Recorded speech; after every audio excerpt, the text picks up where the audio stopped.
Okay. Okay. We're going to share.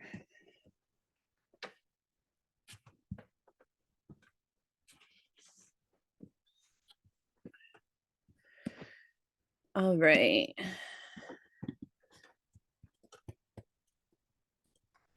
Go to the beginning. Okay. All right. So I'm going to jump right in.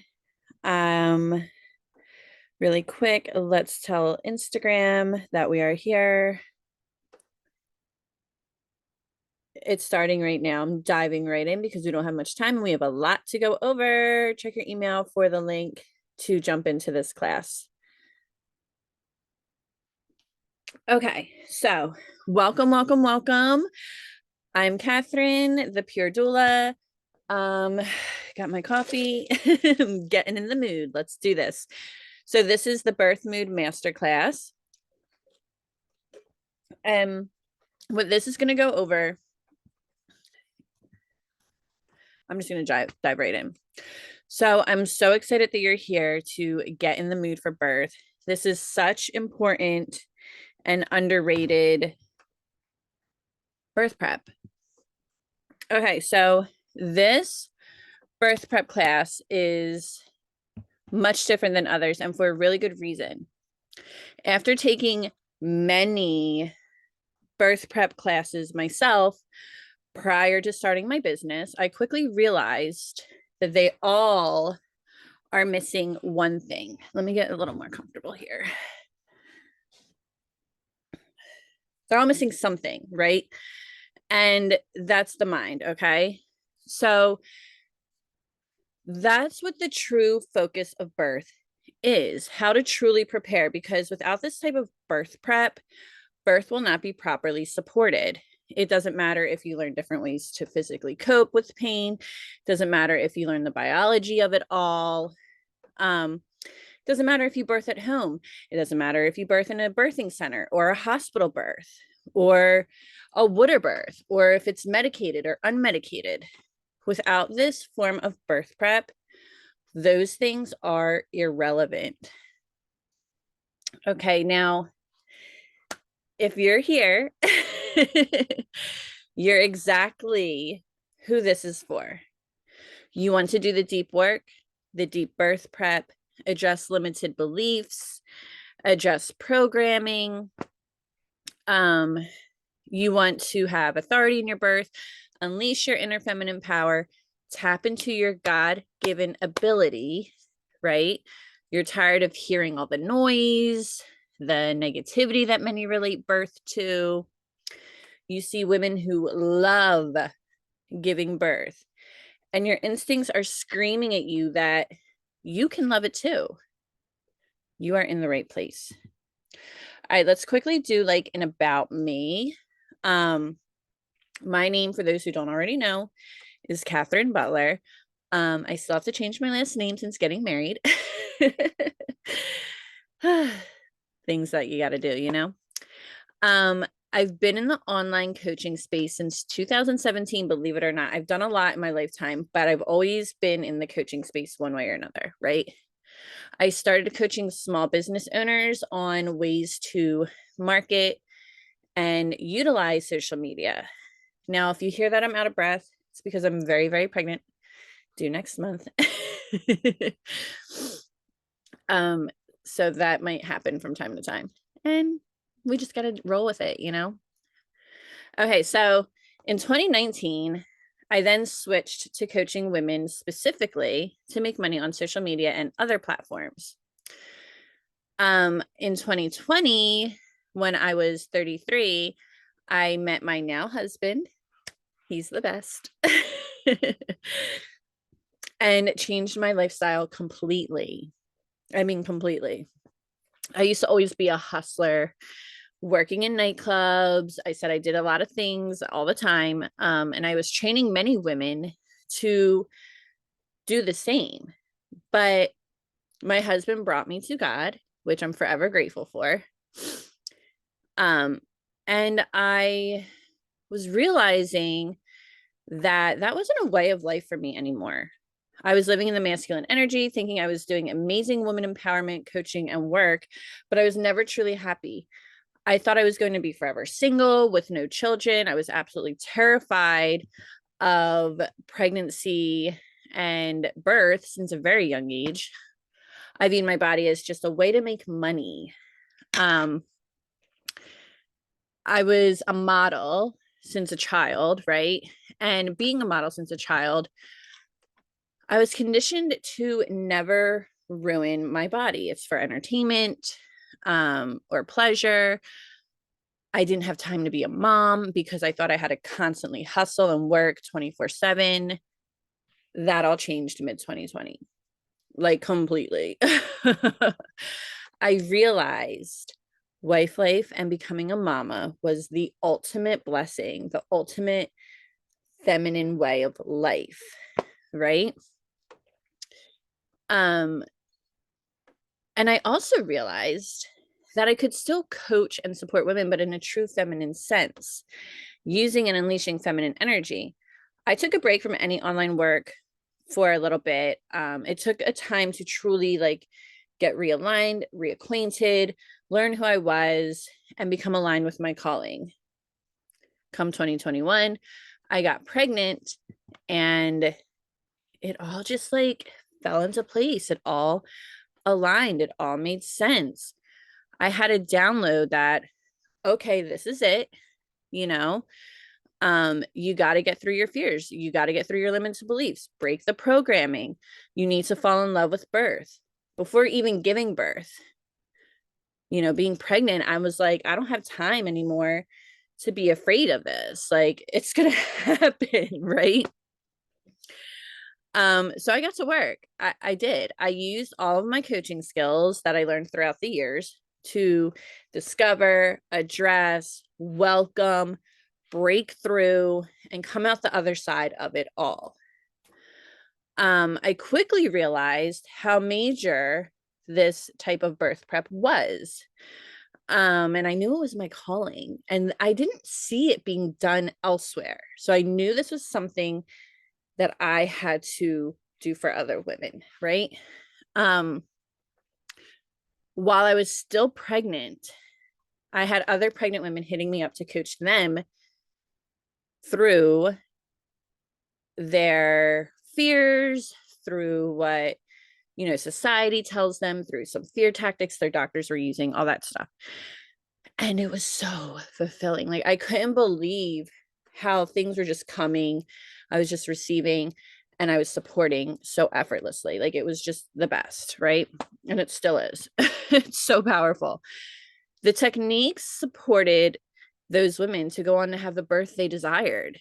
And I couldn't wait until it was my turn to give birth. And then I did, and I fell in love.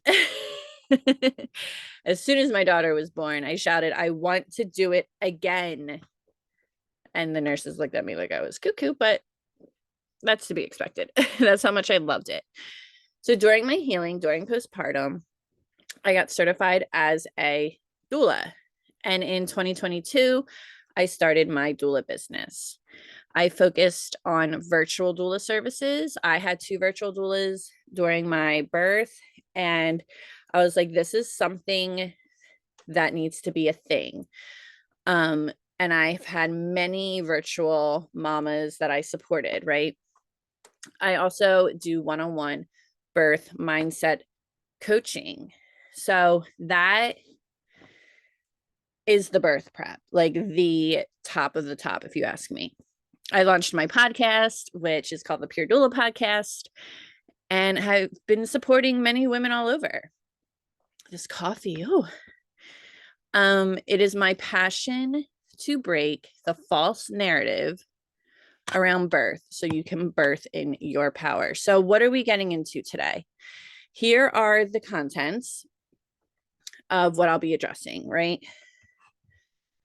Desire versus need, welcoming versus unsure, surrendering versus controlling, excitement versus indifference, empowered versus shrunken, fearless versus fearful, confident versus insecure, intuitive versus overthinking. Oh, sorry, guys. I don't know if affected you, but that affected me. Intuitive versus overthinking, boundaries versus people pleasing. I'm going to go over these all. How one side of it supports birth, how one side stalls birth. So make sure you have a pen and paper because you're going to want to take notes. If you stay till the end, I have a special gift for you. And I'm pretty sure you probably already know what it is because I don't stop talking about it. But you deserve it. All right, let's get into it. Desire. Desire can pop up in a few different ways. I first question, what is your desired birth? Exactly what does that look like? Where are you? Is the room bright or dark? What is the feeling the room gives you? Who is present? Do you want to go unmedicated, medicated? These are questions I guide you to write down, connect to them, and answer. But when I chat about desire versus need, I'm chatting on the feeling of I desire to give birth, right? Feeling that deep in your soul, your spirit. Sitting in this space of desire allows you to relax, to kick off the rest of the feelings that assist desire, oxytocin, and birth. Oxytocin is what keeps labor and birth moving. You're going to hear that a lot throughout this, okay? As that energy flows, you feel safe and your body responds, and baby then responds with birth. So to desire is to release and relax. So, you're desiring a certain way that birth is looking like. And here's those questions again, in case you want to quick write them down. But besides what it looks like, sorry, my lips are dry. You have to actually desire the process of birth. You have to desire giving birth, because if you don't, we're going to get into that. You'll see why. Okay. So need would be the opposite to desire. Now, I'm not referring to the need of certain medicalized birth due to serious health conditions or a serious emergency. That is not this kind of class, okay? I'm speaking to energetics, mindset, your nervous system. So when it comes to the feeling of need, it creates such resistance. Need is such an anxious feeling that works against us. Believing you need to give birth instead of I desire to give birth will already have you in an anxious state, blocking oxytocin. Why? Why is that happening? Because you cannot relax. You're in a fight, flight, or freeze state, which will pump adrenaline. You're going to hear me refer to either oxytocin or adrenaline with each emotion, right? Because it's either one or the other. Your body cannot produce both. So when it is producing adrenaline, labor is being stalled. It is a form of protection. Until you feel safe, mind, body, and soul, the oxytocin will then kick back in. So this feeling of need is a rushed and disconnected energy. You cannot rush or be disconnected from birth, right? From your mind, body, soul. To rid the need and step into desire, journal why you're feeling needy. Why is there this unwanted desire that manifests as need around giving birth? You're pregnant. You want to hold the baby in your arms. Birth is inevitable. It is something you do desire. Your natural instincts truly desire deep in your soul to give birth, right? Society tends to suppress our instincts, but they're there, I promise. You're born with them. God gave them to you. So why do you desire to give birth? Journal it out. Moving on. We don't have much time, guys, so that's why I'm moving quick. Welcoming. So the next step in this journey is to welcome labor. You desire it, so you welcome it. You open the door for baby and your body to do their thing. Again, there is zero resistance with welcoming. You're completely open to everything that is about to unfold, whenever that may be, whatever that may be. It is like knowing that there's a surprise party planned for you, right? Because someone couldn't keep the secret, except you just don't know exactly when, where, who, all of that. This month, next week, tomorrow, who knows? It doesn't really matter. You're welcoming the celebration. You're welcoming the unknown. How does it feel to be welcoming? Sorry, this coffee. What emotions arise? Does a smile automatically appear? Journal it. What's the opposite of welcoming? Being unsure. You're unsure if you can do this, if you can handle what's about to come. You're unsure if you're going to enjoy that surprise party, right? Being unsure is, you guessed it, a block, a huge, heavy block. Why? Well, because God, source, whoever you subscribe to, doesn't know what to respond with. Your mind, body, soul is like, you got me. I don't know. I don't know. You're unsure. But what it does know is that you're not welcoming anything, right? You're resisting the inevitable. Even though there's not a definite desire of something, it's still creating a resistance because uncertainty will lean into anxiety, which will lean into adrenaline. Your mind, body, soul is like, okay, what is happening? I don't know. I don't know what's happening. Labor's definitely not happening. Think about how you feel when you make a big decision and you're unsure. You may get all nervous, anxious, and like, there's no pleasure, no oxytocin, none of that. So journal out and feel any and everything you're unsure about with labor. Then give yourself permission to let it go. Give yourself permission to be able to welcome it all with zero anxiety. Okay, surrendering. Surrendering is one of the most powerful feelings, energies. It may seem a bit scary to you at first, if you're anything like I was, where you feel uneasy if you're not in control. Here's the thing, the uneasy feeling of not being in control is actually your intuition trying to get your attention, not for you to take on this masculine energy of control. It may feel comforting for the moment, but that's only because you're tricking yourself into believing the situation, whatever that may be, is now being controlled by you. And it is not long-term. And it is why that uneasy feeling always arises. It is not natural for women to force control. Birth is not something best supported by the masculine energy. I mean, it is the most feminine thing we will ever do. Therefore, we must be aligned with our feminine power, right? One being surrendering to birth, the experience, the sensations, to God's plan, supports birth in the best way. When we as women surrender, we receive. We receive birth. We receive oxytocin to support birth. We are open energetically on so many levels during birth. Surrender can flow easily. It will take practice to let go of any control. And I'm not just referring to birth, but this practice will prepare you for birth.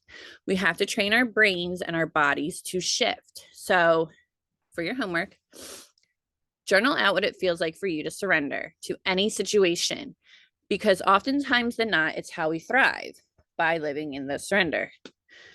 Journal out moments you can surrender, mindfully live your day realizing where you can surrender. It can be the tiniest moment, a micro moment, and keep track of it every single time. This will support your shift into surrendering at ease. So when it's time for you to birth, you can simply surrender.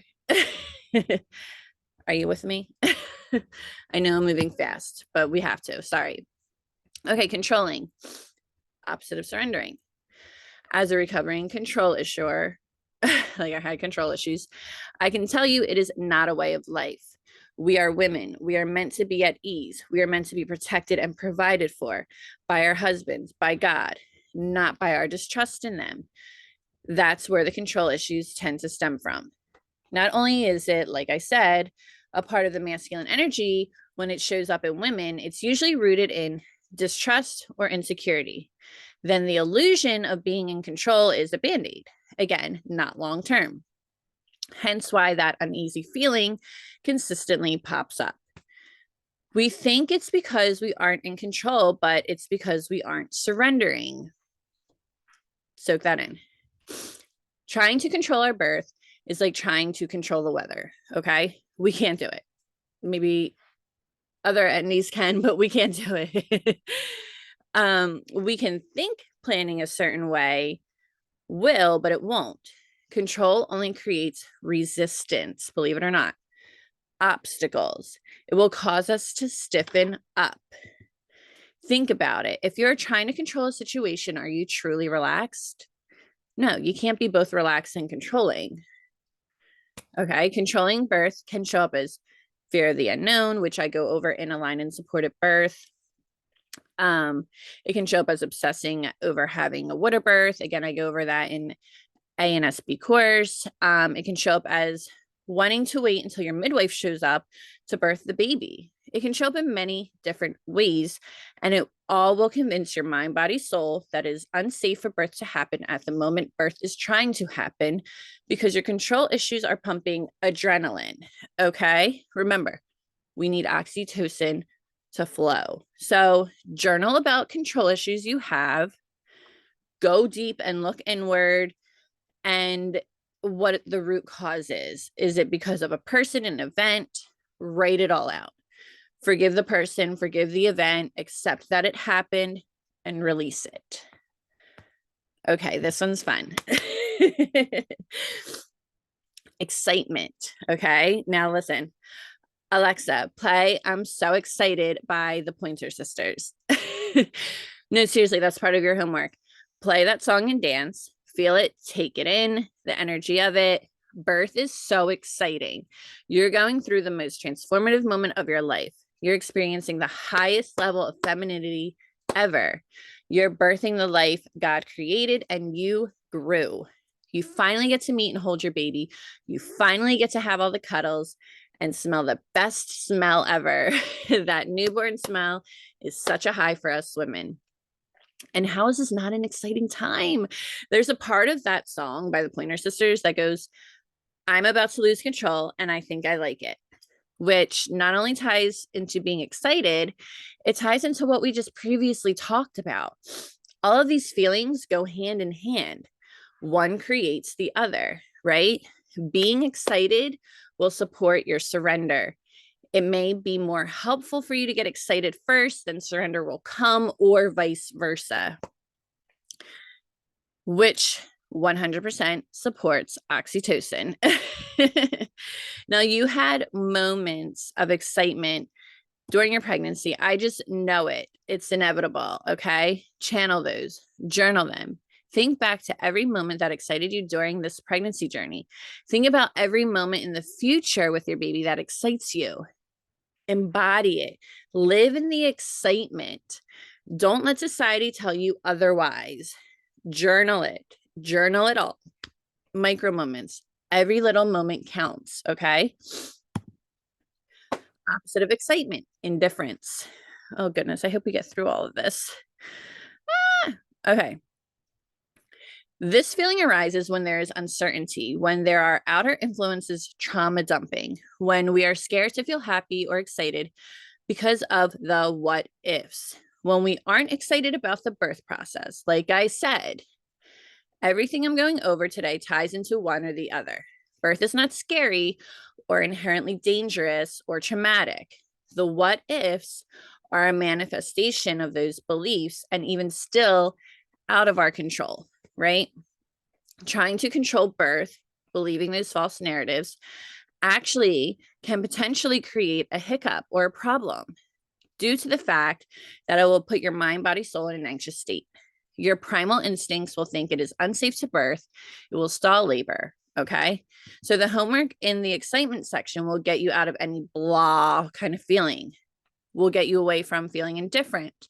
But I still want you to journal out why you feel that way if you do feel indifferent or not excited. If this applies to you, journal it out in detail. What specifically was said to you to weaken your natural excitement? Forgive it and release it. Okay.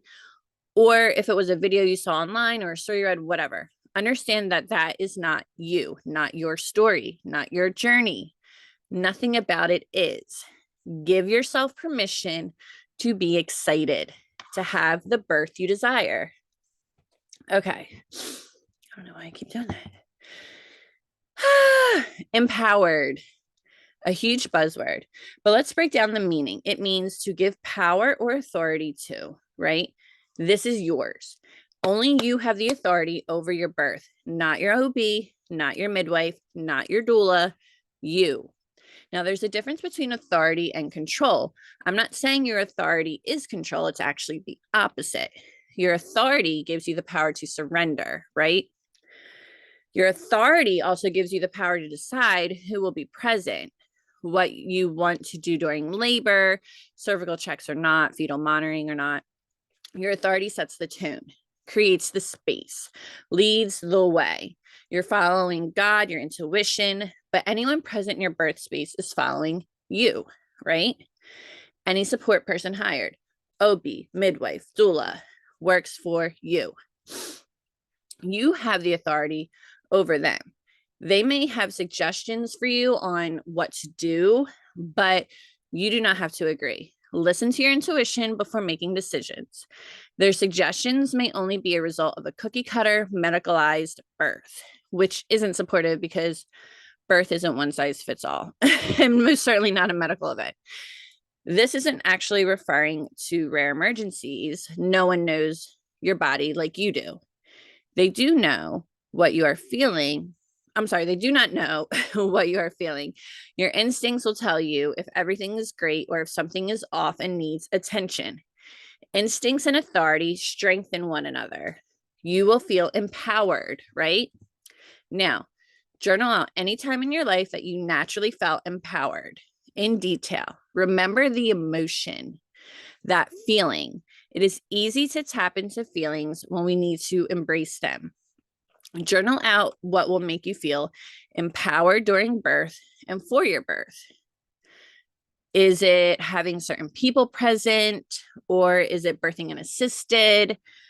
Is it birthing at home, or just laboring at home? Music, affirmations, get detailed. All right, you guys, we have a lot more to cover. So I'm going to end this class and we're going to start up another one just so it doesn't get cut off. But stay tuned because we still have more to go over and your special gift. Okay, so let's end the chat. I'm sorry, end the meeting, and we're going to start back up.